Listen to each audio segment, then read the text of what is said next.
Clark Gillies will be inducted into the Hall of Fame in Toronto, and we will have it covered. We're here to get you set for the opening face-off of the Flames and the red carpet moments ago. We're going to go right to Stan Fischler, who's standing by with Clark Gillies in Toronto. Well, it's a long way from Moose Jaw to the Hockey Hall of Fame, but Clark, you're about to enter. Can you believe it's happening? Stan, it's finally here, and it's very, very exciting. We've been talking for the last hour and a half, and Bernie and Rod and Roger and myself are just getting ready for the moment, and we're finally here, and it's tremendous.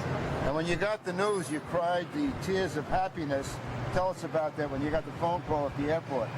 Well, I could really hardly stand it, and I told Jim Gregory as he was talking to me on the phone, he said, "Clark, are you there?" And I said, "You know, Jim, I'm here." I said, "I can't say much right now." I said, "But I'm here because I really was really taken over by my emotions, and I couldn't wait for my wife to get back and tell her and the kids were with me, thank God." And so it's a special moment for us all right now. Al Albert just told me that it wouldn't have been possible for the Islanders to win the 19 straight playoff games unprecedented without you. And you combined all these ingredients, the toughness, the big goals, and all that. How about that great team you played on? Well, Stan, it certainly was a great team, and it was great. One of the big reasons because we had a leader like Al Albert, tremendous inspiration to all of us. And I really consider him my second father. He took me under his wing as soon as I got there, and kicked me in the butt when I needed it, and it led me for a long time. And I appreciate everything he did for us. But yeah, that was a great group of players, and I was so fortunate to be able to play in that team for so many years. Your greatest moment as an Islander? Probably jumping on the ice after Bobby Knight scored that first goal. It was such a relief and really a lifelong dream, and it was I had my head between my knees because I just got off the ice, and he scored, and it didn't take me long to get on the ice, so it was very, very neat. One of the reasons you're in the Hall of Fame is that you helped make Brian Trottier and Mike Bossy better hockey players. What they mean to you? They were everything to me. Our success was, the three of us gelled instantly, and I'll be thanking them tonight in my speech, and they were very, very key to my career. And I just want to say congratulations to them, and I'm glad to be in here with you.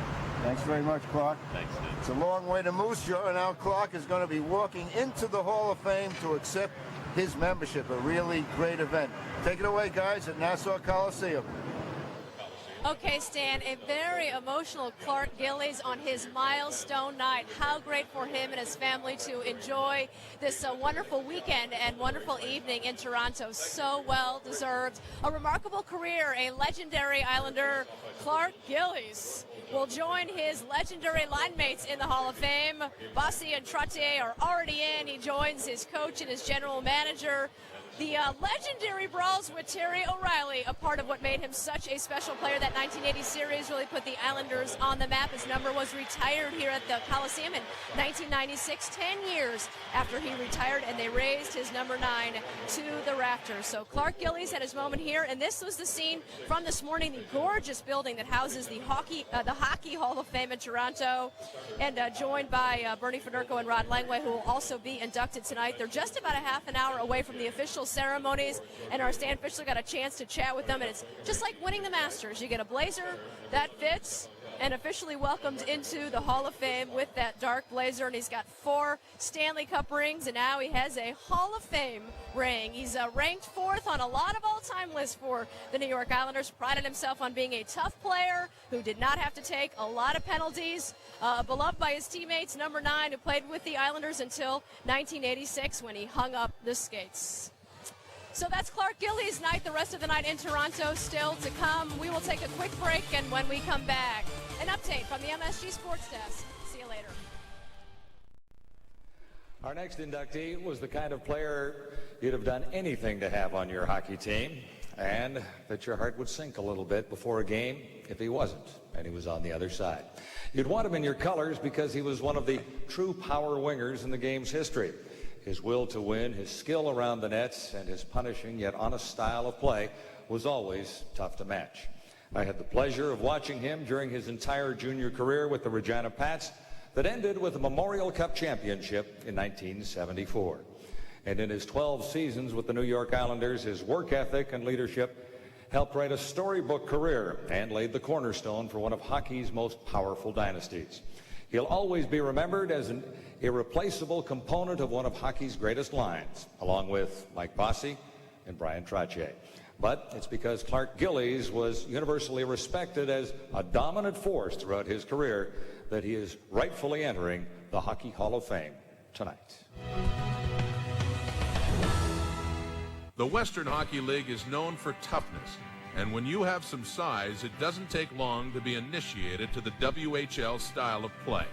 Clark Gillies was 6'3" when he played his first game for the Regina Pats, and it didn't take long for him to be welcomed to the league. It was the first period of the game, and I got in a fight with one of the guys from Swift Current. I don't remember who it was. Next thing you know, I've pretty much finished with him. I got some other guy jumping on me because he didn't like what I did to this guy, so I'm in my second fight. So I took care of that guy. Next thing you know, I got somebody else on me. So in the one shift that I played, I think I got in 3 fights. I got thrown out of the game. My jersey was ripped off me, and I'm sitting in the locker room. My dad comes in, and he goes, "So what do you think?" And I looked at him, I said, "I think I'm going to like playing here." Clark used his size and strength to help lead the New York Islanders to 4 consecutive Stanley Cups. The rugged left winger used his hands for more than fighting. He scored 30 or more goals 6 times and formed one of the most feared lines in hockey, playing with Brian Trottier and Mike Bossy. I did most of the bull work on that line, although Trotch was a mini bull in a china shop. But I felt that was my role, to go in, cause havoc, make some guys, get in front of the net, cause a lot of disturbance, and open things up for those two. So my role was clearly defined for me. I knew exactly what I needed to do every night. And if I did my job, it opened things up for them, and then it was all over. Playing alongside great offensive players like Bossy and Trottier did overshadow how much Clark worked on his offensive game. He could have accepted his role to make sure that his line mates had room to operate, but he worked hard to be recognized for his ability to score goals. If you look back, we used to spend plenty of time after practice and before practice out there shooting pucks and working on more of the strength of the shot more than the accuracy of the shot. And I think my biggest asset was the fact that I could shoot it pretty hard, and every once in a while hit the right spot and it would go by the goalie. Scoring goals and filling the physical role made for a long season. Knowing that the Islanders were superior to their opponents on most nights made it hard to get motivated for every game. And on those nights, opponents were wise to leave Clark alone and hope he didn't have a reason to become more involved. Sometimes I would go through a game and just couldn't get into the hockey game. And then there were games where I went to a game like that and some guy would take a cheap shot at one of our other guys or at me and set me off, and that was a big bonus for me because I played better when I was mad. From 1980 to 83, there was little to be mad about for the New York Islanders. They won 4 consecutive Stanley Cups. Helping to lead the way was a player who defined the position of power forward and wouldn't accept losing as an option. Clark Gillies.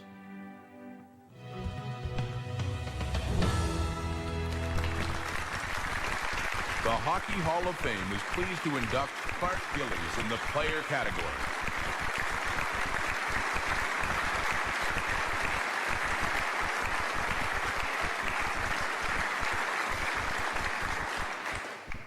Thank you. There we go. I did write some things down, in case you're wondering. I just want to say that this has been a wonderful journey this last 5 months to finally end up here this evening at the Hall of Fame. Who'd have thought 30 years ago when I left Moose Jaw that I'd be standing here in front of you being inducted in the National Hockey League Hall of Fame. It's been trying to find a word to describe it, and the only thing I can really come up with is it is really awesome, I want to tell you. As Bernie said, we grew up in small towns in southern Saskatchewan.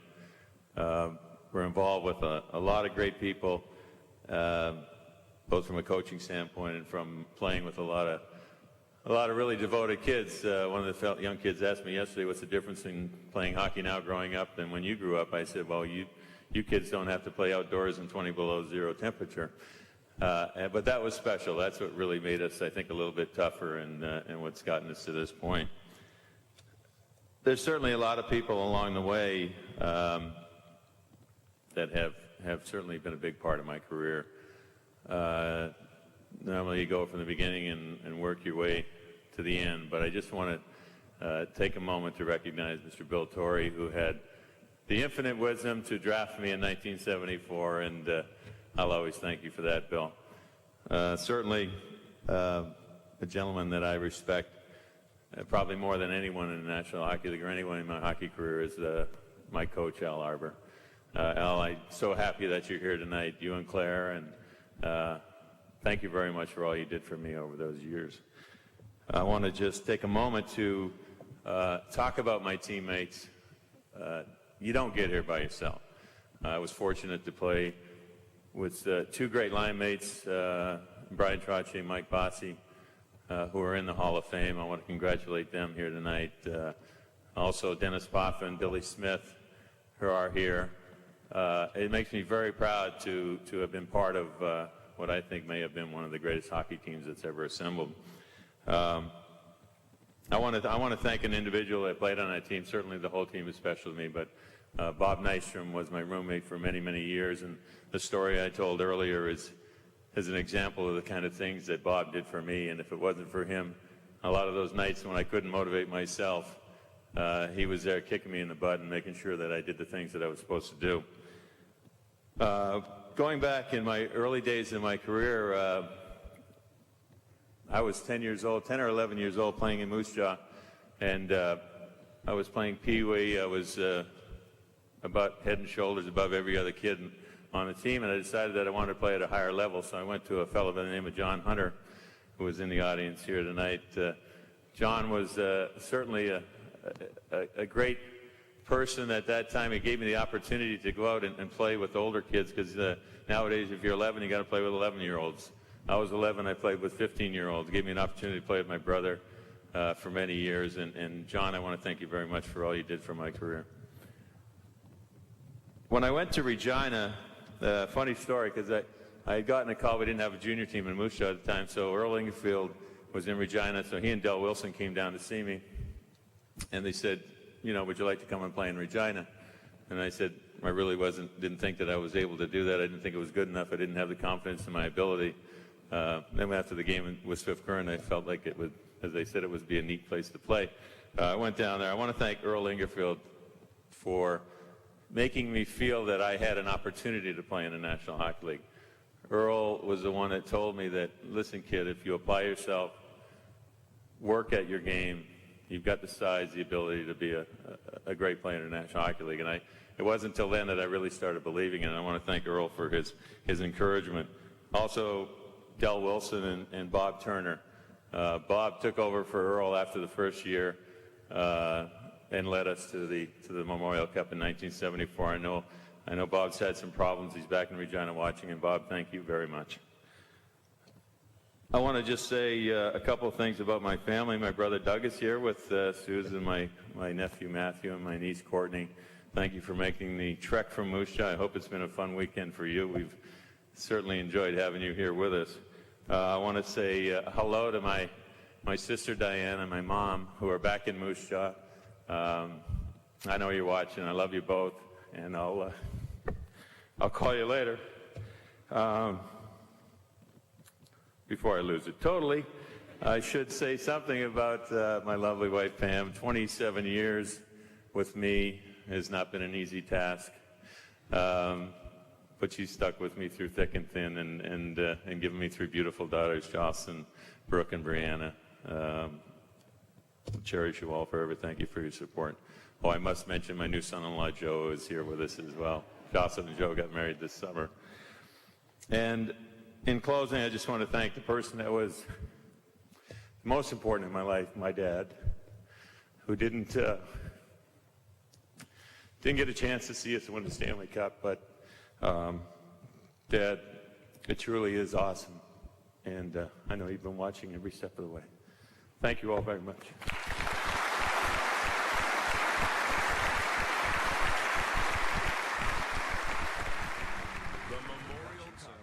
moments ago, we heard Clark Gillies talk about the coach, the man who led him through 4 consecutive Stanley Cup titles from 1980 to 83, now joined us, Al Arbour.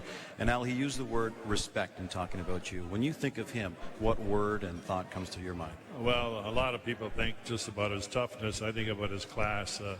He commanded respect. The minute he'd walk into a dressing room, he commanded respect there. He'd skate onto the ice, he commanded respect. I mean, he was a special type of player.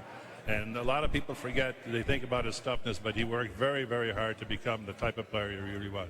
Al, thanks for chatting with us. My pleasure. Al Arbour, inducted into the Hockey Hall of Fame in 1996. Let's go back to the Great Hall. Dick Irvin. And Roger Nielsen. He was the prototypical power left wing, combining with Brian Trottier, Mike Bossy to form one of the greatest lines in NHL history. All three are in the Hall of Fame now. Gillies, part of all 4 Stanley Cup winning teams on the island. Our Stan Fischler caught up with the one they call Jetro. This is very hard to describe what getting into the Hall of Fame really means to me. It's such a great honor to be involved with the likes of fellows that I met the other night, Jean Beliveau, Henri Richard. To meet them and to think that you're part of that same fraternity right now is a pretty special feeling.